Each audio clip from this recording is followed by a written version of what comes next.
Aramba Tengo Giluching Pural Korongamba Kuman Gabdeta Giloga Cherke, 80 Fate Haradi talk to na 80 degi hena narebak na Puruk Kanaba Honara o, Miam Pumna Magnoigi Natung Adum Ilakani, Noina Pamba 80 Mutkibado Adum Marai, Namucha Krani, Natana 80 Asoibang Iraga social media the Hunba Karem Nabadunadi, 80 Mutat Pangamloy, 80 ground the Tabak Tobuni media the Nate Famung de Nate. Manipur ki Maharaja Sana Chawbalai Shimbagi Postagila Kotarake, Swidana, Ngari Thum Moro, Yenabagi Katnari, Asomdana WW3, Haudora Brakinum Taure, Makuktagi Nauna, Haubanabu Fado Male. By Tango Giluching Pural Korongamba Kumangi Postagila Kotarake, 80 member Amanamagi personal Katna Chainabana Traga any crime, Amada Chainabada personal Oina Chatre, Adum Mahak 80 ni member ni 80 na Taubani, Kaina Haibagi Mong the Adum Putui, Masi agenda Amata Torok Pathabakni. Ani dagi pukiba khulai kaya Bihar da marang kaina yolamle National Investigation Agency na lokotpa case amaga mari lenina thigatpada awang nongpok lamdam dagi pukiba khulai kaya Bihar da marang kaina yolambagi khudam mayek singna phangbangam kre nongmaila lonba miyoi marigi mathakda NIN na charge sheet file tawduna makha taba investigation chathabada awang nongpok lamdam dagi masing yamlaba khulai sing puraga Bihar da yolamba thengna khibani Kadirgi mihata chenaba man accused khaba fare Paubitek mayai lekai degi chesam Abdul Kadir bu hatlaba matungda nambul turan mapanda fumjillaga thamlamba thaudoki matangda lokhatpa case ki man accused ni haiba Aramba Tengul unit amagi commander Longjam khaba Elias boy kuntraga manga yumnam huidrom thiam laisangkhong ngasi mongsangai makha lekai arubom lekai gi puthiba laibung complex manakta gi fare haina ngasi numidang police na thorakpa cherol amana phongdoragli Irana Strait of Hormuz thingjinna basem sakre global oil market to chauna chai theng pirakadawri United States na Iran gi nuclear facility ahumda B2 bomber sizinaduna strike tawkraba matung masigi paukhum oina Iran gi parliament na Strait of Hormuz haina khangnaba malem gi khwaidagi maru oiba oil shipping route asi thingjinaba thagalakhiba proposal ama ayaba pikre hairi Iran malem gi leibak kayada sizinariba oil shipping route asibu thingjinaba khongthang lokhalakibasina takpadi Iran da lengakna US ki thawongda kibalaitena paukhum pirakhigani takpani Iran gi IRGC gi Navy Commander Brigadier General Ali Reza Tangsurina Strait of Hormuz asi athuba matamda thingjilagani haina su phongdokre haidi Iran gi parliament na yaba pikhrabasu Strait of Hormuz thingjinbagi thabak thoram sing asidi Iran gi supreme leader Ayatollah Ali Khamenei na luchingba Supreme National Security Council gi khuttalei housingmaki oina di council asina Strait of Hormuz thingjinaba formal order pirakhiba leitri Irana Strait of Hormuz thingjinkiba tarabadi nungti numit khudingi oil barrel million 17 hena fauduna chatlambadu lepkhragani Masina maram oiraga malangi mafam kayada thaugi mamal wangkhalakpa natraga Saudi Arabia, UAE, Qatar, Iraq amadi Kuwait nuchingba nataba atopa oil gi source yengnarakpa yai hairi India di Russia dagi ahenba thau lawshinba hawkre hairi US na strike tawkraba matung Iran gi president na telephone tawraktuna PM Modi ga wari sanakre United States na Iran da laiba maroiba nuclear site ahumda B2 bomber aircraft sizinaduna strike tawkraba matung Iran gi president Masoud Pezeshkian na ngasi Prime Minister Narendra Modi da telephone tawraktuna West Asia da thokliba tangdu leitadaba fibam asigi matangna pukning nungnang phongdorokpaga loinana Modi na West Asia da regional peace promote tawbagi damak thagatpa phongdokre hairi telephone ge kuthangda wari sanabadu PM Modi na sukudakta West Asia da thokliba Pukning nungang ningai oiba ungkhatnabagi thawong asi pukning fathanaduna balen oiba thabak thoram sing khudakta leplaga dialogue amadi diplomacy gi khuthangda wakhalon khenaba si puthok naduna yanaba puraknaba honasi haiki Iran gi president na minute 95 rom sangba telephone call aduda PM Modi da Iran da oiriba phibam asigi matangda marik chumna paudamki masida natana Iran gi president na India bu marup ama oina wangangduna West Asia da regional peace security amadi tangdu laitaba puraknaba honabada asigumba thawong singbu promote tawriba PM Modi na achawa thawdangda honingbagi wafam phongdorakhi hairi Iran gi president na PM Modi da telephone tawrakhiba ase US na Iran gi Fordo Nights amadi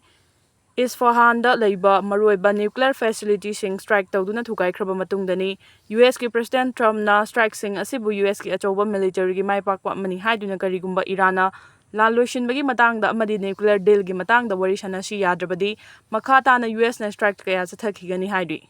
US ki strike asi yaningdaba phongdoktuna Iran gi foreign minister Syed Abbas Aragachi na US ki thawong asi nuclear non Proliferation Treaty (NPT) UN Charter amadi international law thugaiba thawongni haikhi US na Fordo facility da bunker blaster bomb taruk thadaki masida natana US ki submarine singdagi Tomahawk missile 30 hena kapthoraktuna Knights amadi Isfahan gi nuclear site sing thugai khibani hairi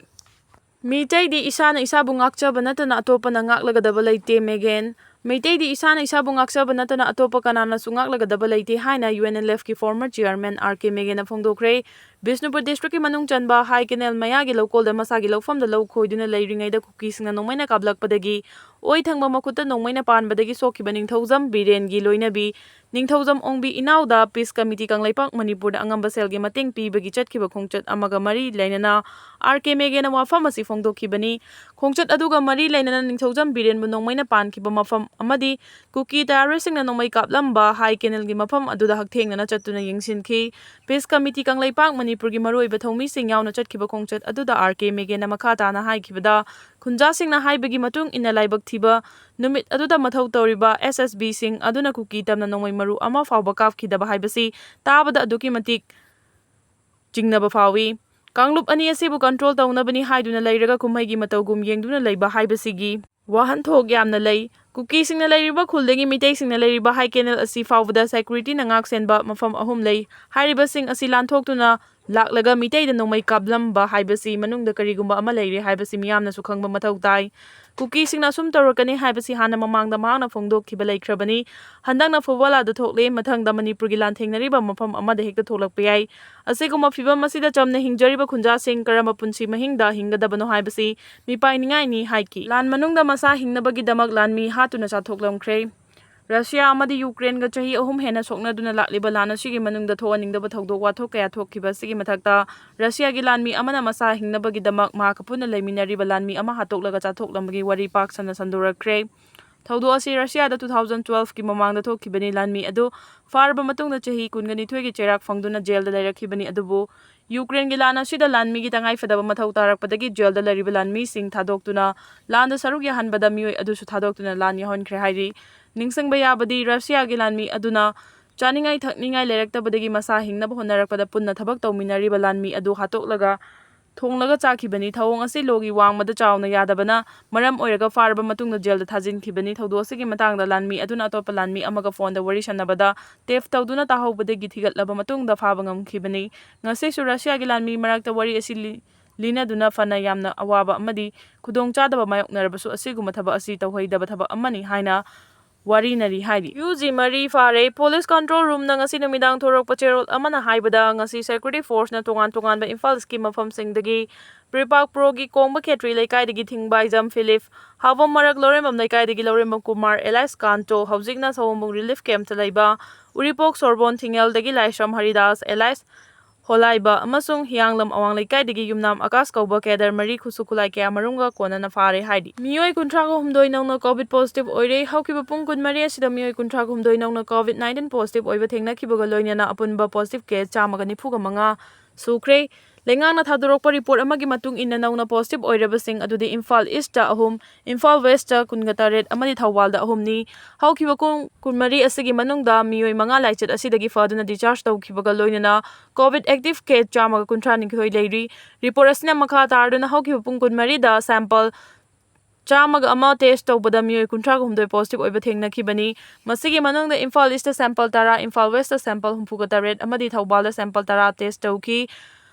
Positivity rate na chada 32.7 oiri. India government na Manipur da yenglaba mieng peningai oidre. Union Home Minister na Manipur da thokli bahana sunabagi thawdo asi terrorism ga mari lena de kanglup ki irang ni kanglup ani yasinnadrabadi lengak semba wagani haiba wafam Times of India da piba interview da phongdokre. Union Home Minister ki wafam masi nangna ningai oi Manipur da thokli ba irang asi maru oina Indo Myanmar ngamkhai lansilakiba Chinkuki jogi militant singa khut yawi haiba si ikhang khangnaraba wafam ni mamang thakta laikhiba lengang na ngamkhai lana changlakiba Myanmar base kulai paiba militant group kharaga nongmai sungkaw kapna batawdana suspension of operation su sign tawnakiba sigi maram karigino su sign tawnaraba matung khulai paiba group sing adugi designated camp sing meitei singa khundaba mafam nangna hangdoktuna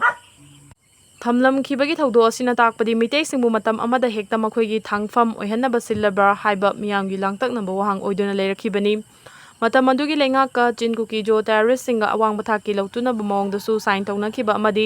ꯗꯤꯖꯤꯒꯅꯦꯇꯦꯗ ꯀꯦꯝꯞꯁꯤꯡ ꯍꯥꯡꯗꯣꯛꯈꯤꯕ ꯑꯗꯨꯒꯤ ꯈꯨꯗꯣꯡꯆꯥꯕ ꯂꯧꯔꯒ ꯍꯧꯈꯤꯕ 2023ꯒꯤ ꯃꯦ 3ꯗꯒꯤ ꯈꯪꯍꯧꯗꯅ ꯃꯤꯇꯩ ꯃꯤꯌꯥꯝꯒꯤ ꯃꯊꯛꯇ ꯂꯥꯟꯗꯥꯗꯨꯅ ꯄꯥꯛꯇꯛ ꯃꯤꯍꯥꯠ ꯆꯠꯊꯔꯛꯈꯤꯕ ꯑꯗꯨꯗ ꯁꯨꯗ ꯂꯩꯕ ꯃꯤꯂꯤꯇꯦꯟꯠꯁꯤꯡꯅꯁꯨꯒꯤ ꯒ꯭ꯔꯥꯎꯟ ꯔꯨꯜ ꯊꯨꯒꯥꯏꯈꯤ꯫ ꯃꯈꯣꯏꯅ ꯃ꯭ꯌꯥꯟꯃꯥꯔꯔꯣꯝꯗꯒꯤ ꯂꯣꯟꯒꯤ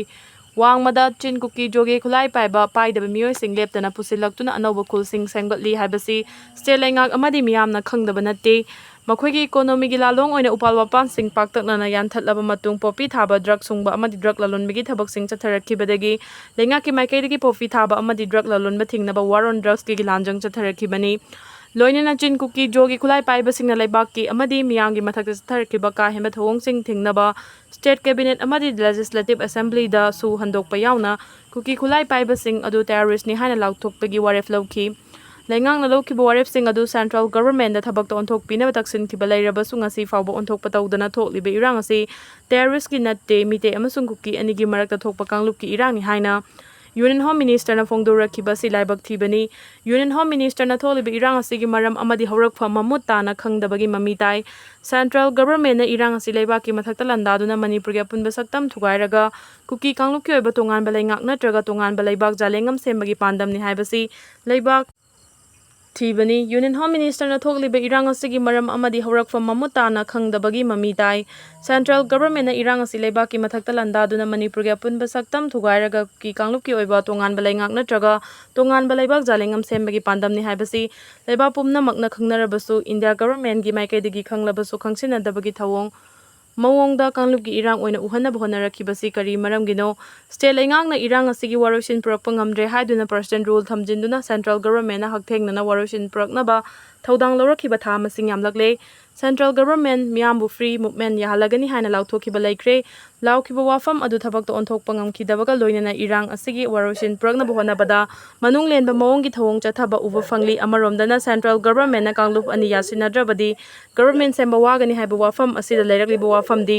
ꯏꯔꯥꯡ ꯑꯁꯤꯒꯤ ꯋꯥꯔꯣꯏꯁꯤꯟ ꯀꯅꯥꯅ ꯄꯨꯔꯛꯀꯗꯧꯔꯤꯕꯅꯣ ꯍꯥꯏꯕꯁꯤꯅꯤ꯫ ꯃꯁꯤꯒꯤ ꯃꯇꯥꯡꯗ ꯂꯩꯔꯛꯂꯤꯕ ꯋꯥꯐꯝꯗꯤ ꯁꯦꯟꯇ꯭ꯔꯦꯜ ꯒꯚꯔꯟꯃꯦꯟꯠꯅ ꯏꯔꯥꯡ ꯑꯁꯤꯒꯤ ꯋꯥꯔꯣꯏꯁꯤꯟ ꯄꯨꯔꯛꯀꯅꯤ ꯍꯥꯏꯗꯨꯅ Manipur legislative assembly animated suspension ꯊꯝꯗꯨꯅ PR ꯊꯝꯖꯤꯜꯂꯛꯈꯤꯕ ꯑꯗꯨꯒꯤ ꯃꯅꯨꯡꯒꯤ ꯑꯣꯏꯕ ꯋꯥꯍꯟꯊꯣꯛ ꯀꯔꯤ ꯂꯩꯕꯒꯤꯅꯣ ꯍꯥꯏꯕꯁꯤꯅꯤ꯫ ꯁꯦꯟꯇ꯭ꯔꯦꯜ ꯒꯚꯔꯟꯃꯦꯟꯠꯅ ꯍꯧꯖꯤꯛ ꯂꯩꯔꯤꯕ ꯋꯥꯊꯣꯛ ꯑꯁꯤ ꯃꯤꯀꯨꯞ ꯈꯔꯒꯤ ꯃꯇꯨꯡꯗ ꯋꯥꯔꯣꯏꯁꯤꯟ ꯄꯨꯔꯛꯄ ꯑꯃꯗꯤ ꯄꯣꯄꯨꯂꯔ ꯒꯚꯔꯟꯃꯦꯟꯠ ꯊꯝꯕ ꯉꯝꯃꯤ ꯍꯥꯏꯕ ꯈꯪꯂꯕꯁꯨ ꯊꯧꯔꯥꯡ ꯑꯁꯤ ꯂꯧꯈꯠꯇꯕ ꯑꯁꯤꯅ ꯁꯦꯟꯇ꯭ꯔꯦꯜ ꯒꯚꯔꯟꯃꯦꯟꯠꯅ ꯃꯅꯤꯄꯨꯔꯒꯤ ꯃꯤꯌꯥꯝꯗ ꯌꯦꯡꯂꯤꯕ ꯃꯤꯠꯌꯦꯡ ꯍꯦꯟꯅ ꯀꯤꯅꯤꯡꯉꯥꯏ ꯑꯣꯏꯔꯦ ꯍꯥꯏꯕꯗ ꯍꯥꯏꯃꯟꯕ ꯊꯣꯛꯂꯔꯣꯏ꯫ ꯂꯩꯕꯥꯛ ꯑꯄꯨꯟꯕ ꯈꯨꯜꯂꯥꯎꯒꯤ ꯑꯞꯗꯦꯠꯇꯒꯤ ꯂꯧꯈꯠꯆꯔꯛꯀꯦ꯫ ꯆꯨꯔꯆꯥꯟꯄꯨꯔꯗ ꯀꯨꯀꯤ ꯚꯤꯂꯦꯖ ꯚꯣꯂꯨꯟꯇꯤꯌꯔ ꯑꯃ ꯖꯪꯒꯜꯗ ꯁꯤꯔꯒ ꯂꯩꯔꯝꯃꯤ꯫